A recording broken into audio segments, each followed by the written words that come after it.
Hello and welcome to the Annie Altman Show, the podcast, season 5. Welcome to the 4th episode in the Choice series.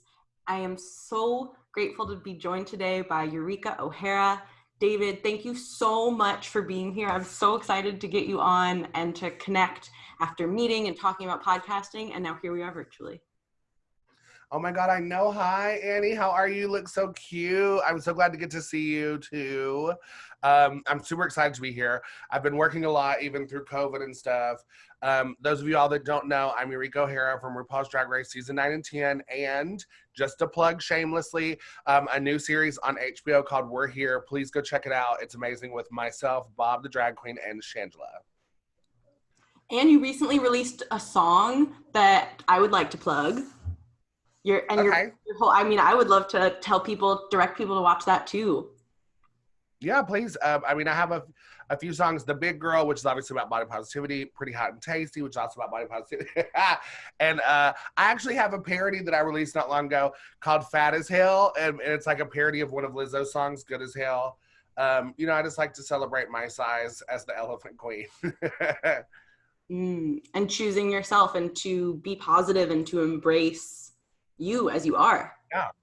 Choice, mama. Choices. Choices, right? They just come up all the time. We don't even realize some of them.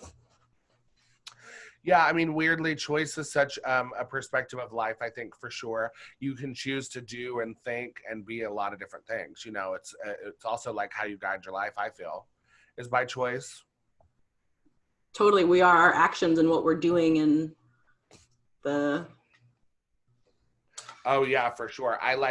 My whole thing is I have an ego problem, I've learned. And this is just like in my life in general, and I don't mean like the way you think ego, like, oh, I think I'm better than everyone kind of ego. It's, I get defensive because of like ego and pride a lot of times. Like if someone like if I feel like someone's treating someone better than me, or I'm not getting asked to do certain things, or if I don't get a text in a quick enough time, if it's like been a day or two before I've gotten a text back, it's like I've learned that that's all my ego and my pride being hurt. So I have to choose to calm myself and be like, no, it's not that important. Like, people are allowed to have their decisions. It's not all about you. So it's like I consider it ego because it's like I think that, oh, it's something I've done wrong, but it's not all about me. It's not about my ego. Everyone's living their own life and struggle. So it's like, that's a choice I have to make a lot of times.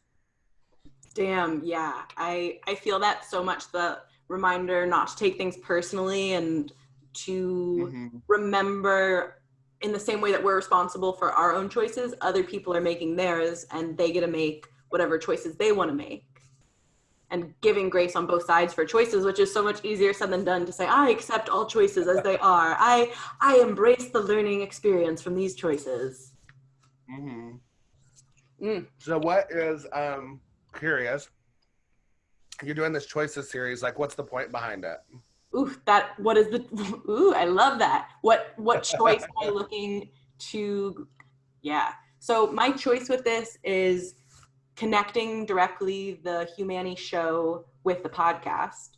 And then also in doing that, connecting it being this one human show with it being about talking with people and sharing and co-creating and collaborating rather than it being, okay, well, this is me in my corner of nerddom and making this list of how to human and these themes of, oh, it seems like this, and well, this is what this word means to me from talking to people, and now giving some more of a structure to keep doing that same practice, that same game of, well, what does that word mean? How does it come up? How do I use being aware of it to help my life, and how could other people use being aware of it to help their life, and choosing to make things by making choices, yeah. Oh, I love that. It sounds like you've got a great goal. You're such a bubbly little sweet person, so it's exciting. I can see how endearing you can be to everyone, so I'm excited to be here. What do you want to talk about first? Well, I would love, thank you. I appreciate all of it, and again, your time. I would love to hear about, for your experience, was there a shift from feeling like choices were being made for you, or like maybe you weren't allowed to make choices because part of why I was so excited to get you for this specific C was that I really see you as someone who, like, you're talking about body positivity, you're talking about doing drag, as someone who stands by their choices and someone who celebrates their choices for another C of it. And my guess in you being a human is that wasn't just an automatic, like, oh, I just do this all the time and it's so easy to always be celebrating and standing by all of my choices. Mm-hmm.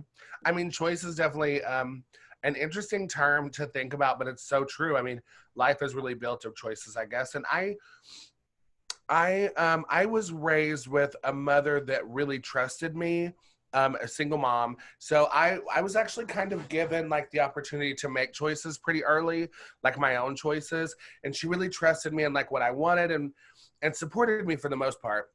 It was my dad who was very like adamant about me being toughened up and being more of a masculine male type person and playing football and working on cars with him and doing things that I didn't enjoy. So I definitely was blessed with like a really great person that was like, do what you want, live your dreams. And then someone that's like, okay, that's not how a man acts. You shouldn't be that way. You should do this. You should do that. And honestly, weirdly, through the resilience and rebellion of like not appreciating that about my father, I was able to like find a way to just make choices for myself and force it. So it was just very like, okay, Dad, I love you, but I can't do what you want me to do. It's just not a part of who I am. And through the suffering really of doing all these things I was forced to do, because there was some suffering in it because I didn't enjoy it. It was hard on me. It was like emotionally taxing. And through that, I just realized one day I was like, girl, I can't be anything but me because this is hard. This is like taking me to a dark place in my life, making me feel like I'm not emotionally stable, like, and making me feel inadequate. And I didn't want to feel inadequate, you know? It took me a long time to like find my self-worth after that, you know, but I had to find my self-worth by making my own choices, you know, and deciding to, you know, live my life authentically and queer. And I moved like a couple of towns over to like where my college town was and like started living a queer lifestyle, like in the LGBT area of like entertainment and doing drag and, you know, like exploring this gender and sexuality of a world where you can be whoever and whatever you want to be. And it's completely opposite from like a small town family in East Tennessee with a very like toxic masculine father that's like pushing this narrative, you know?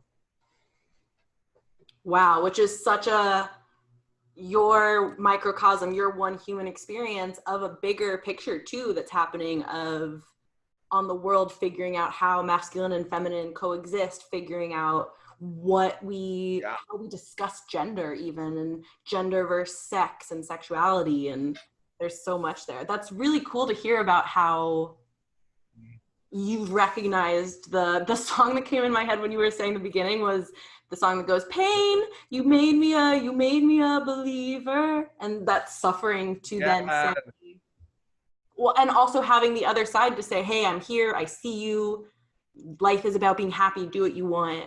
I really relate to that with the opposite parent situation of having the experience of seeing both sides of one side, to me, saying a narrative that is shifting from a collective level and saying, no, this is the way things are. And then another side saying, choose you, do you. Well, you don't have a choice. I want to get to that. Yes, because you said like you didn't enjoy doing those things. You knew that it wasn't. Well, it's like, it's weird because you say choice, but it's like, in a way, you don't really have a choice but to be yourself in the end. If you want to be happy, there's no alternative. There's just not.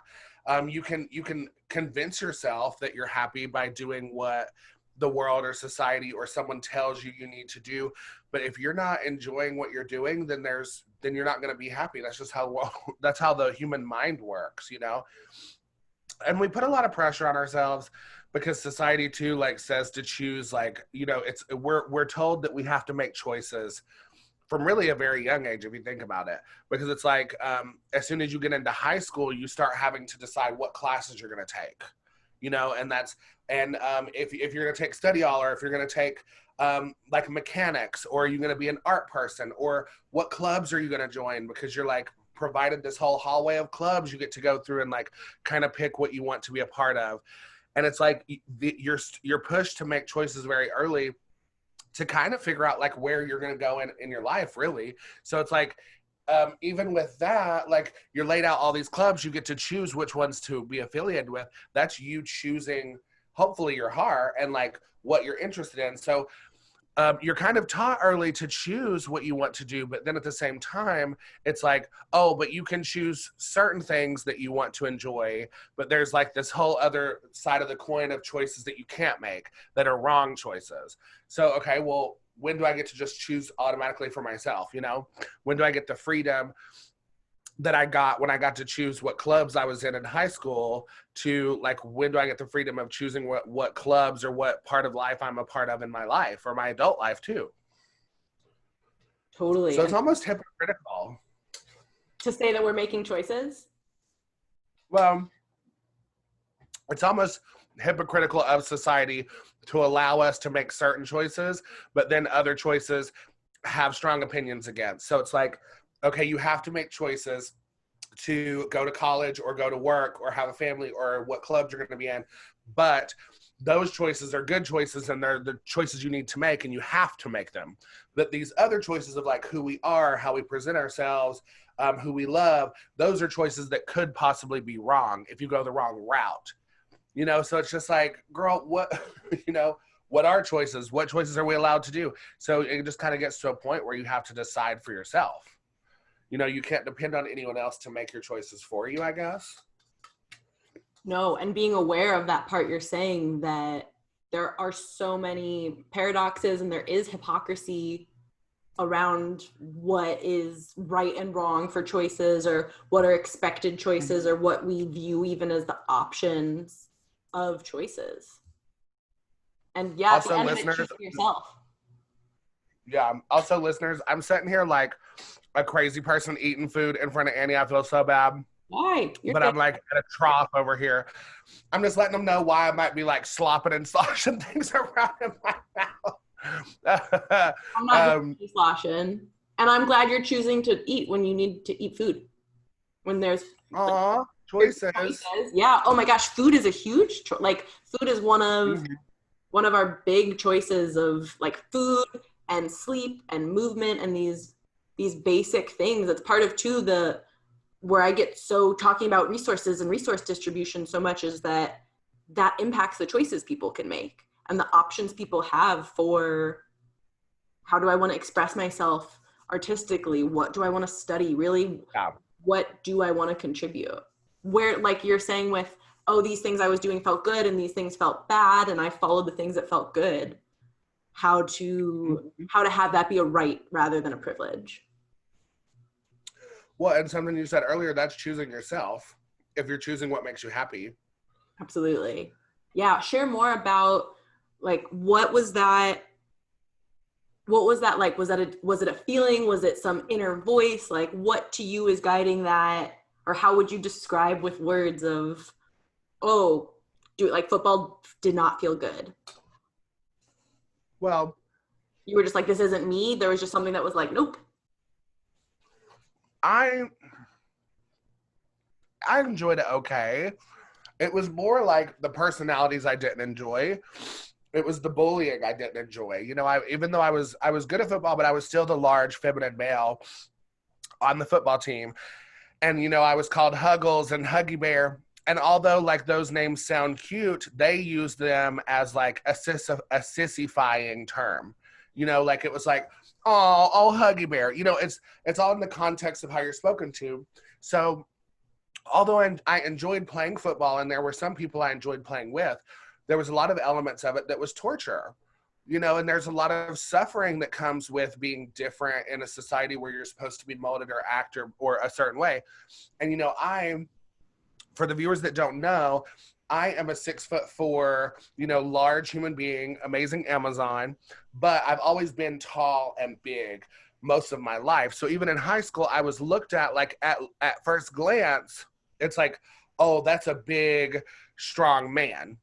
you know, and those are facts technically, and I might be a cisgendered male, but the truth is like, oh, sorry,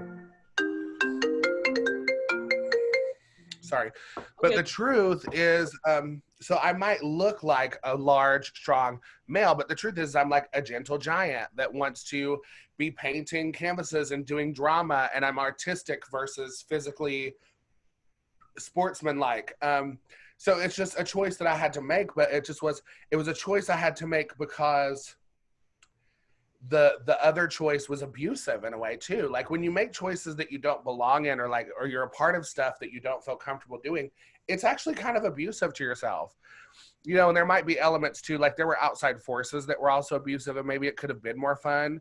But I also remember being, you know, maybe picked on or tried or pushed around even in theater or in art because I was good. You know, there's still enemies or like frenemies or people that, you know, get jealous of it if you're doing a good job or you get a role that they want.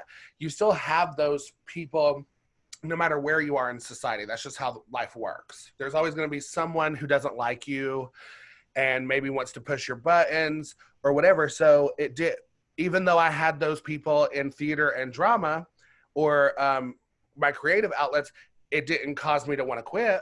So I can't say that that was the sole reason for football either. You know what I'm saying? If I really loved it and enjoyed it, I would have been able to look over more of that and stuck with it and been passionate about it. But I'm not passionate about it. So you have to make the choice to, you know, do what you're passionate about. Yes, amen.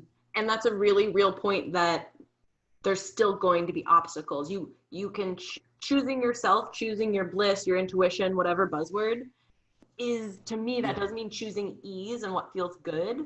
And also that's really, I'm glad you pointed that out, that because my extremist head can be like, oh, well, so then it's all going to be good and sunshines and rainbows. It's still life. Yeah. You're still going to have things come up. And then that says even more about like, what are you choosing still consistently to do and put your energy towards and still show up for? Well, and that's the thing, is there's always going to be a struggle, and sometimes more, it's honestly harder to just be yourself than to fit a mold, period. It's always going to be harder to follow your heart and do what you need to do for you than to follow the rules of everyone else around you. You know, I think there's definitely a fine line in being disrespectful to the people you're around. Like, obviously, don't make choices that hurt other people. That's not fair. Because I think that regardless of choices, like as human beings, like we kind of need to be fair and treat the people we're around how we want to be treated. That should just be, yeah, the golden rule. I mean, it's really very, the golden rule is like the only way of life to live in a society if you want to be successful, I think, or just, that's also making a conscious choice not to be a problem and create more problems for yourself too. Because if you're not aware of the people you're around, then you're going to get backlash and negativity and whatever. So you're making a choice to kind of get that put on you if you're doing things that really hurt people you're around. Granted, if it's like, if you're choosing to live a lifestyle as a queer person, but the people around you don't like it and they act like it hurts them, well, that's different, you know. But if you're like choosing to drive on the wrong side of the road because you don't want to follow the law and you hit somebody, well, then that's a cause and effect that you've made the choice to go against a rule that products safety, I guess is what I'm trying to say. So there is a difference, obviously.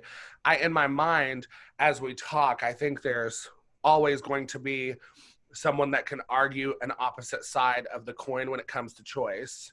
So it's like, I think it's just all about perception and being a fair human in a society where we live as a community, you know, but also being fair to yourself and not catering to everyone else with you being in pain. You know, it's you have to be fair to yourself the same way you are with everyone else, I guess. Like, not driving on the wrong side of the road. Well, I don't want to live a heteronormative lifestyle if I'm a queer individual, just because that's in turn hurting myself. Which, you know, and that's a role that gets skewed anyway. That gets what? Was the last part? Oh, I was saying, well, that's a role that should be skewed anyway. You know? Yes. Like the heteronormative, like, only way to live. And then putting that out there as the model. Where I was jumping in is to say that if we're really going to make it about measuring hurts and minimizing hurt, if someone is living a lifestyle that is not aligned with them, when what Mm-hmm. they are feeling aligned with is something that is not causing direct harm to somebody else, for that Yeah. person to deny it, they're hurting themselves, which then is hurting other people. They're that person being less happy, less connected to themselves, less all of those things means, for the cup filling metaphor, they have less in their cup to give to somebody else anyways. How are we expecting anyone to contribute when, if people are putting all their energy to hiding themselves or not being able to contribute to really being themselves, then of course people are going to be violent and destructive or be really unhappy because they're doing things they don't actually want to do. It's like, no shit, people are going to be, if you're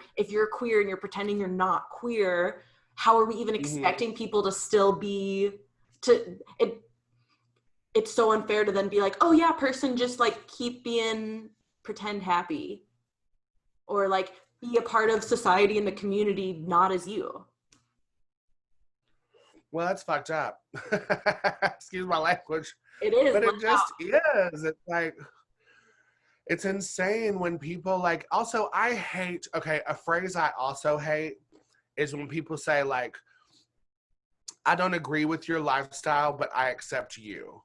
First of all, I didn't ask you if you agree. Second, I don't need you to accept anything, because what you're doing is you're taking hierarchy over my life, and you're basically stating that your opinion or choice is more important or better than mine, which I hate. I hate when people are like, oh, I know, even though you're gay, I still accept you. Fuck you. That's what I say to people that say that to me. Excuse my language. I like to curse. I'm sorry, y'all. curse it as Um, much as you want, you're good. Okay, good. But that's one thing that irks my nerve, is it's just like, what do you mean you accept me? I accept you too for being straight. You know what I mean? Like, I would sound love how to crazy. take that back, right? I would love to hear that one back. You're heterosexual. Yeah. Like, someone was just saying this to me 2 days ago, of being like, oh well, if people are gonna say that homosexuality is a choice, then heterosexuality is a choice too. If you're gonna go that route of, and you bring up Right. that same thing where it's about how do we all remember, and we're going back towards the beginning of this too, that everyone's we're on the same team, we're on the same playing field of only being able to make our own choices, and our choices being Yeah. no more or no less important than anyone else making theirs. It's like the bless your heart, the thing you were saying, is being Yeah. like, ugh. Oh yeah, the bless your heart thing. Well, it's a I similar, randomly back. similar feeling. Yeah, I agree 100%. And randomly, to take it back to the heteronormative is a choice thing, I've actually had that conversation with people before, and the immediate response, especially for most like cisgender men, is that are heterosexual, their response is like, well, that's natural. Okay, well then my response is like, well, what's natural about it? Well, what's natural is that that's how you have babies. Well, so you think everyone should be having children? Don't you feel like we're already overpopulated? In what world or what rule does it state that everyone should be fornicating and reproducing? I realize that's the way of life, but are all animals reproducing? Are all humans supposed to reproduce? And that's the only goal of life, is just to create more life? Because I feel like we already live in a world that's overpopulated, and it's destroying a planet daily, because we are overpopulated and we have more people now than we do resources in a world that is supposed to house all of these people. And we depend on the knowledge and technology of us altering our surroundings to even be able to survive because of it. So is that what the meaning of life is? It makes no sense to me. So in what world can't someone choose to not reproduce and to have a sexual or a love connection, if that connection's there and it's wired in your mind and your heart? So like, I'll ask straight people, well, how do you know that you like, or straight men, I'll say, how do you know that you like women? I just know. Okay, well, what made you realize that you liked them? Didn't you choose to like them? Well, no, I just knew, like, whenever I first started going through puberty, when I saw girls that, it turned me on, or that's what I was immediately attracted to. I was like, well, that's exactly what happens to someone whom is queer or gay. They're not attracted to the opposite sex in the same sense that you are. They're attracted to the same sex. It's not something they created in their mind. it's a chemical and it's an energy, and it's, you know, it's literally how they're wired as a person to be sexually attracted to that. And it's, so it's interesting how that argument kind of comes about, but I just wanted to mention that. Yeah, damn, there's a lot there. And part of where my head was Yeah. why as a whole collective of humans, why would we not thank people more and appreciate more people? Like, thank you for creating more humans, and also thank you for not creating humans. We have plenty, and Yeah. we don't have the structures for the resources to distribute to the number of humans we currently have. So why were we making more humans up on this pedestal of correctness? And the other thing my head went to was like evolutionary benefits of being queer for this thing you're saying about population as a whole, for community aspects, for maybe there's different ways of setting up families and structures than just how one country's been doing it forever. Yeah, I mean, honestly, it's just like, it's just insane that we've been taught that our entire, it's like, so from a young age, especially in America, and I think this is most countries, I just know from my experience, I'll say personally, versus trying to say this is everyone's experience. But from what I have viewed on how life works from a very young age is you're taught immediately that you're supposed to find a spouse, have kids, or wait, no, actually, in this order, find a spouse, go to school, get a job, have kids, have a home. That's it. So that you're told that is what your life is supposed to add up to, and that's all that life is for. That's why we are on this earth. That's what we're meant to do. So, well, then what about all the advances that we have made in technology, all that? So you weren't actually meant to do that.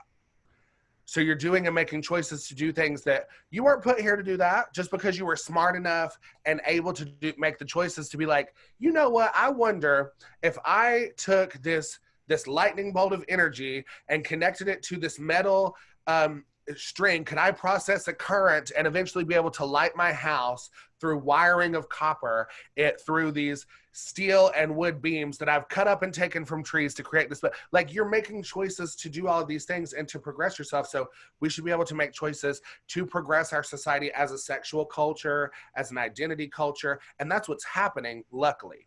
But there's just so much pushback that it's just like, look at how the world works and how it's progressed already. This is just this is natural order.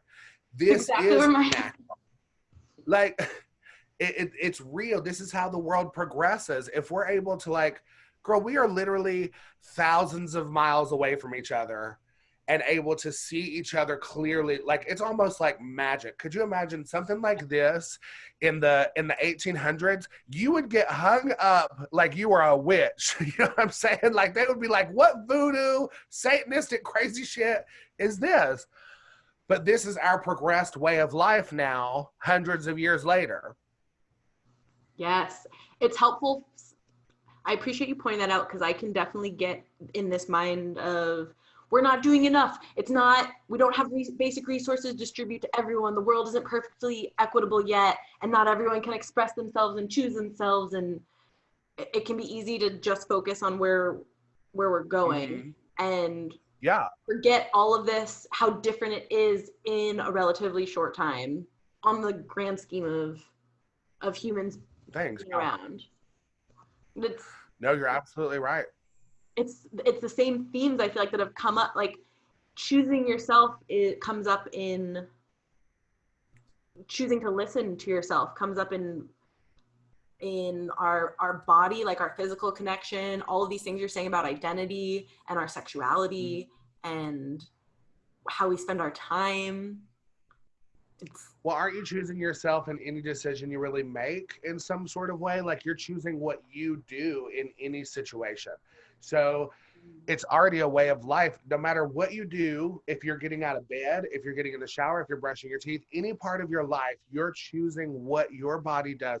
Your brain does nothing but make choices. Your brain tells your finger to send shocking pain receptor signals to your brain back if you stub your finger or if you cut yourself, or your brain is making choices constantly just for the function of your body.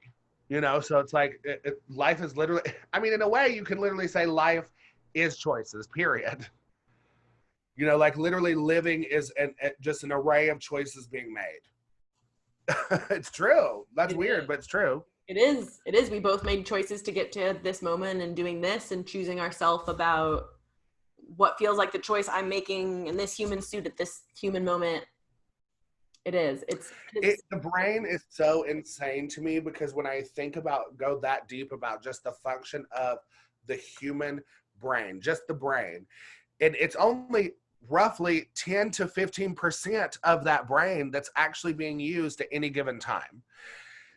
It's just mind blowing, no pun intended, that is what we are literally relying on, period, to do or function or anything.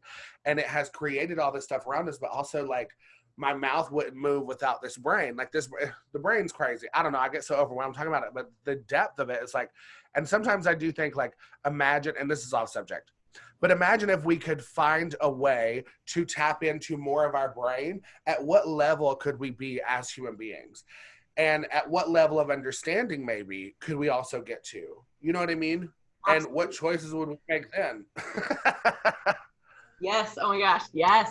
Well, one of my favorite brain nerdy things is that as an organ, the brain is literally a dualistic organ. So part of how it is exactly like you're saying, it's just making choices all day is like right brain, left brain, like yes, no. It's a binary. And that's like when we're talking about brains as computers, it's like the 0-1 black, white, how we're seeing things. And then we know so little about the brain in some senses in terms of how much there's got to be more left to know about how much are we using and how does it connect to our body. And there's still like all of the figuring out, well, what is consciousness, and does that originate in our head or is it somewhere else in our body? And your heart, your gut, your muscle memory. It's like it does get so deep and so heady, like puns, all the puns intended. Yeah, it's wild to think about, and it's a lot to figure out. It's wild. I don't know. The brain is a crazy thing. I would love to know more of it. I mean, it reminds me that I kind of want to make the choice to investigate more about the brain and read more about it, to be honest, because it's quite interesting. It is. And it's also the choice or the dualistic between like, where's the line of what really matters, quote unquote? Like at what point is it analyzing the choice and what point is it taking action and doing the thing?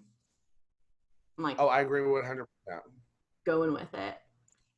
And with gender too, of like, as that evolves and as we learn more about gender and sex and how that connects to what we know about the brain, like looking at historically the like queer rights and different movements that have gone in a specific order of like talking about non-binary, talking about trans as an identity, and these choices that seem like had to go in a certain order in terms of how we move all as a human team. Yeah. It's wild.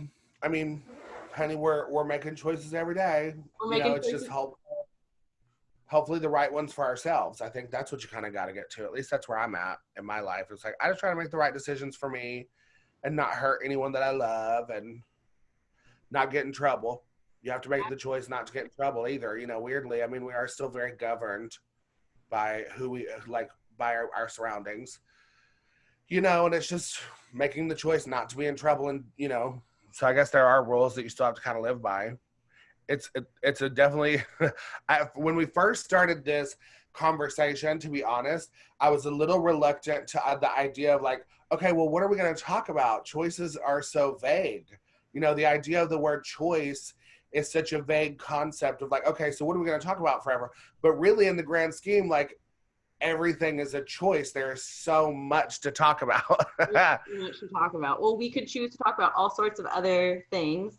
One of the things, or maybe two of the things I would love, I'm choosing to ask for getting your perspective on is to hear about pronouns and also about performance and choosing, and that choice or knowing that was in alignment with you to perform.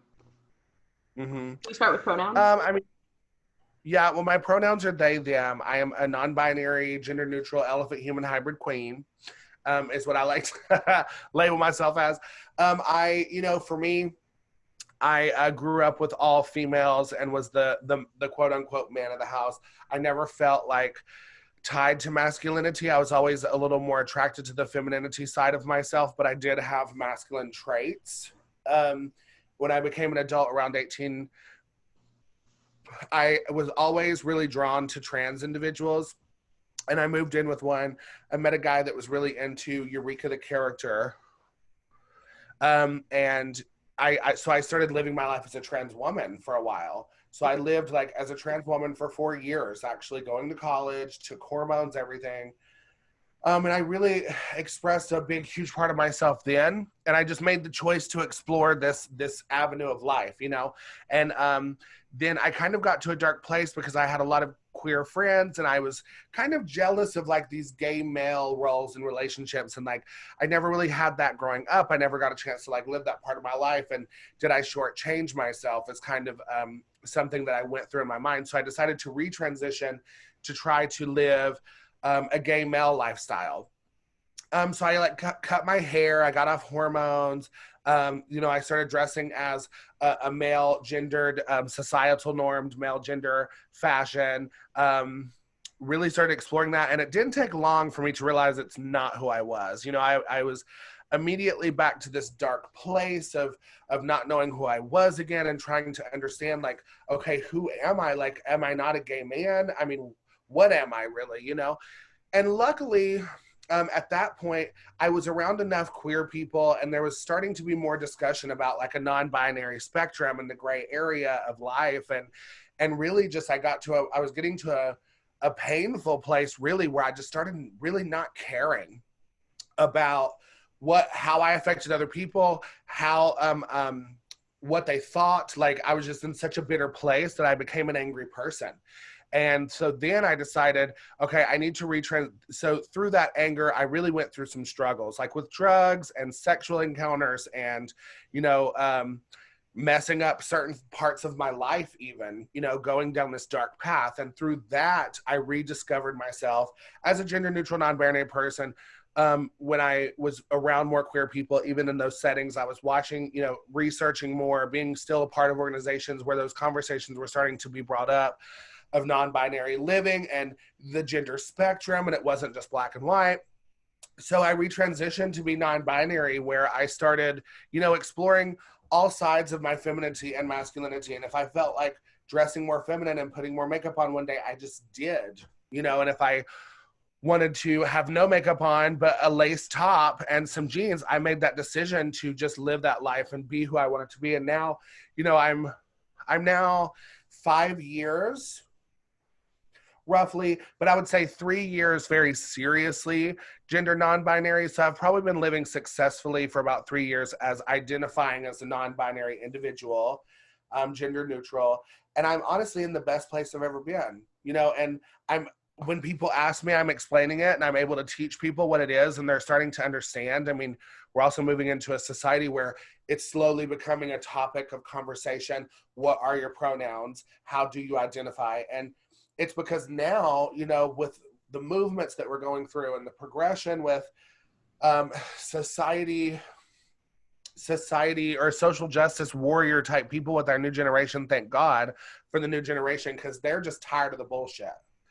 And sometimes it can be overwhelming because I think sometimes this, the quote unquote social justice warriors online can be very intense over certain topics, but that's what creates change. And it's creating conversations where now we're questioning systemic racism. We're questioning gender discrimination. We're questioning, the elements of our presidency at this point and our government because of how much hatred has been built off of this last election and series of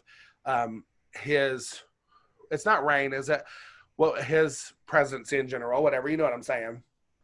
But it's just been a lot. So we're in a place now where, society's really getting to a place where it's beautiful and it's exciting to see people exploring their genders and being more social justice conscious of it, like our community and the people we're around. And it's kind of a hard time and a bad time, but it's necessary. You know, it's how we created change all these many, many hundreds of years at this point, and how we've progressed as a society is by standing up for what we believe in and fighting it, like saying, no, we're not going to deal with this shit anymore. This is crazy. You know, why are you being nosy, or why are you telling people how to live or what choices to make? You know, it's insane. Totally, totally. And that all starting with choosing yourself. That was, yeah, choosing you and choosing Yeah.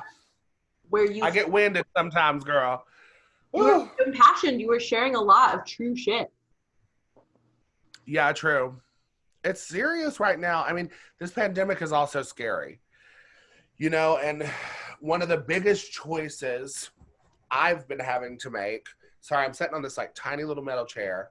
But one of the choices I'm having to make is to get up every day, to be honest, you know, it's not that I'm like, I hate to say I'm depressed, because I don't feel like, oh, I just don't want to live anymore.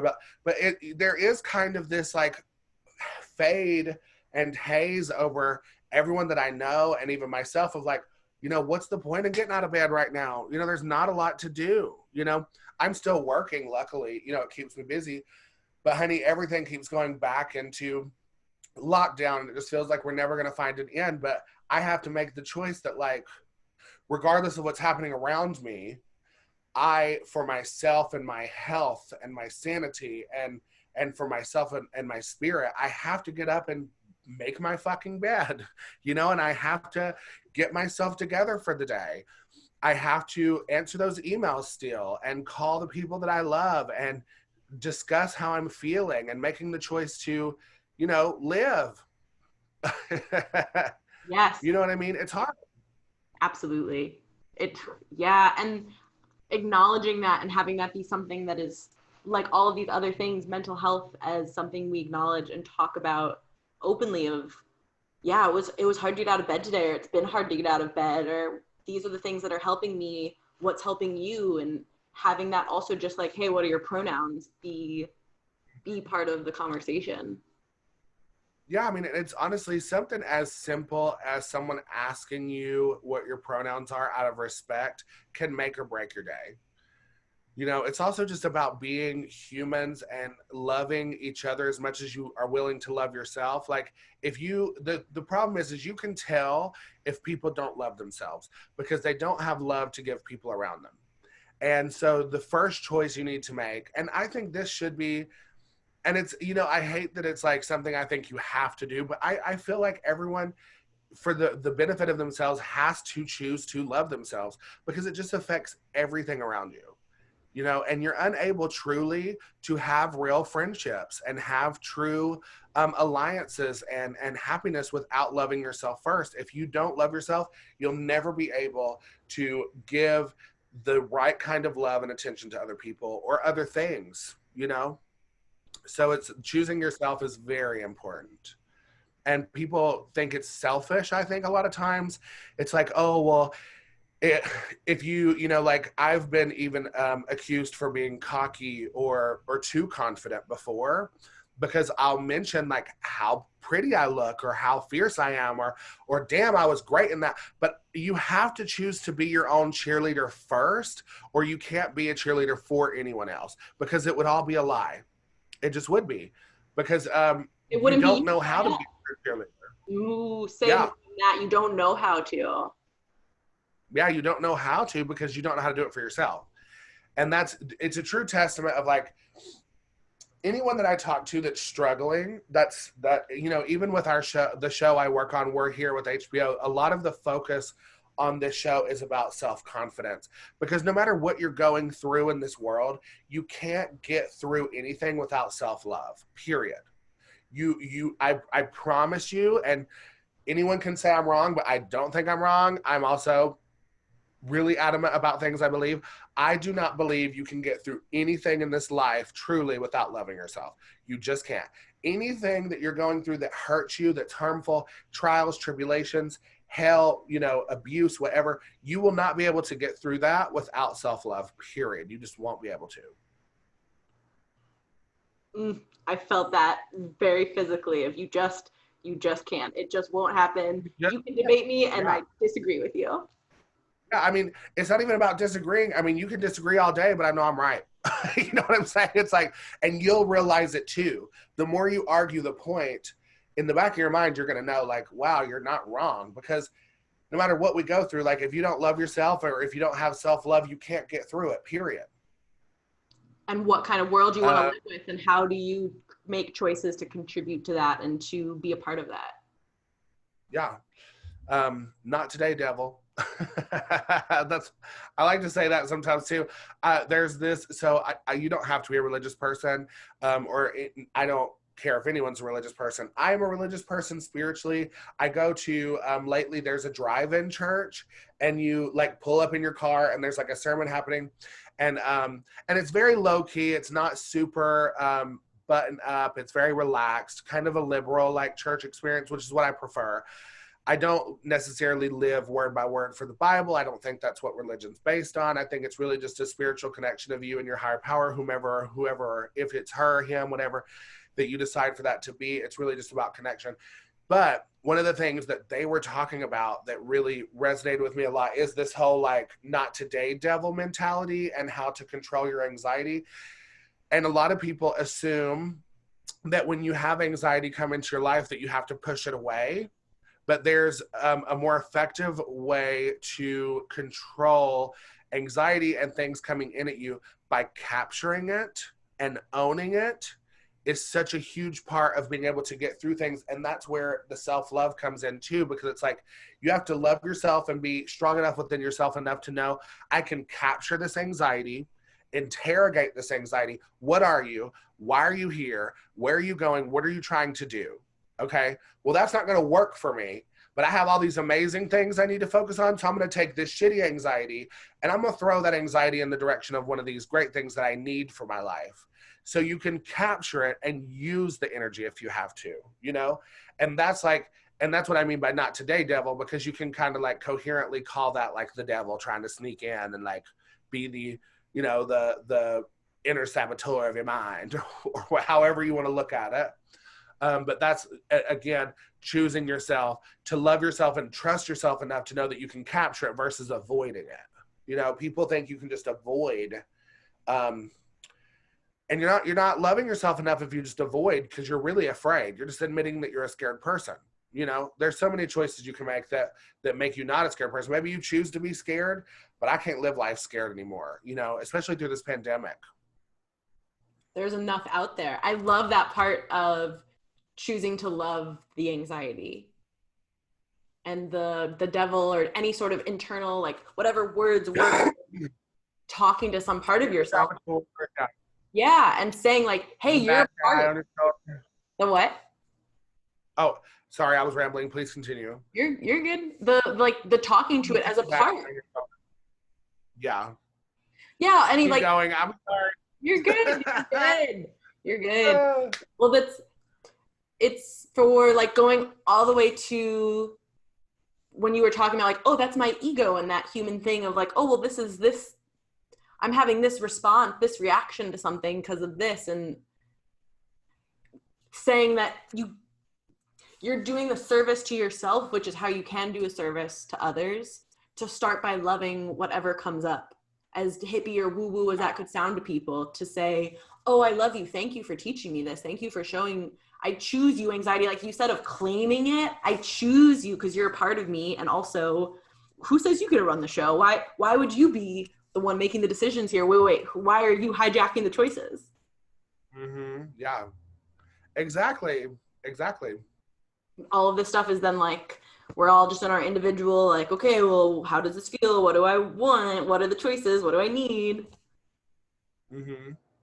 I mean, it's crazy to really sit down and think about how easy it can be if you make the decision for it to be easy. It's just you making the choice. And I have a few friends that are sober, that have been through a lot of the steps and things like that. And one of the biggest things when you're like coming out of that dark place is making the choice to be happy. You've made the choice to become sober. You know, you've made the choice to take a pause, like when you get upset about something, instead of immediately reacting, which a lot of times when we first get upset about things, we react differently than after we give ourselves a moment to think about it and to process it. We as people, and especially a generation that like focuses on these tiny computers in our hands and everything's so like fast paced and like easily accessible, we're very reactionary because it's like comment respond mentality, or get a phone call, answer, text back. Like we're a very quick responsive society at this point. So we don't have time to sit and actually process things like we could. So it's also making the choice to process these moments before discussing or having an opinion, giving yourself a chance. You're kind of shortchanging yourself if you don't give yourself a moment to really think about it, because your initial reaction might not be how you truly feel. It might just be you reacting on an emotion, you know? Yeah, that's a really important reminder. And that, again, so much easier said than done for all of us to take the step back, to take the pause, to take the deep breath, to remember love, to remember whatever word connects us, whatever that feeling is, to, because it, like you're saying, of claiming the thing, it can be really easy to let it claim you. The anger, the anxiety, the whatever comes up, it's so easy for that to, like you're saying, being so reactionary and so immediate, and forgetting that we have the option, the choice to say, okay, wait a minute, like I gotta tend to my feelings here. Like I'm gonna go take a few deep breaths, or like I'm gonna go do this thing so that I can participate and actually be here for this other thing. Yeah, I mean, you have to. You just have to. I have just truly loved getting to talk with you about choices and this whole conversation. I have to go soon. I don't want to cut you off or like run away, but I have a few texts that are coming in, so I have some business to attend to. Speaking of but I have just enjoyed this so much with you. Yeah, I've enjoyed this too. And I was just thinking of you saying the space to process and to step back. And thank you for taking the time and space to do that here and put that out for other people to see how it impacts their choices. Well, you're a sweetheart, Annie. I wish you nothing but the best. I am excited. Anyone can reach me at Eureka O'Hara on any social media, stuff like that. My website is eureka@eurekaohara.com. But where can they find you? Because I'm curious. I want to come follow and watch as a fan as much as I can. So where's your podcast located? Stuff like that. Okay, so it's on all the podcasting platforms, and I stream it through Anchor, so you can listen there. It's on my website, theanniealtmanshow.com, the YouTube channel, and Instagram, also the Annie Altman Show, and there's the Humani Instagram as well. Wow. Well, y'all kids, listen, take advice from me when I say make sure you choose yourself by subscribing and liking the Annie Altman Show. Thank you. Thank you so much for choosing to share your time and reflecting. This really means so much to me. Yeah, no, of course. Hit me up and just, you have my email for Rick or whatever. Just send him whatever we need to share and we'll share it. Okay. Thank you so much. Thank you everyone for tuning in. Choose yourself. Lots of love. Aw, I love you, lady. Take care of yourself, okay? Bye. Thanks for being you. Bye-bye.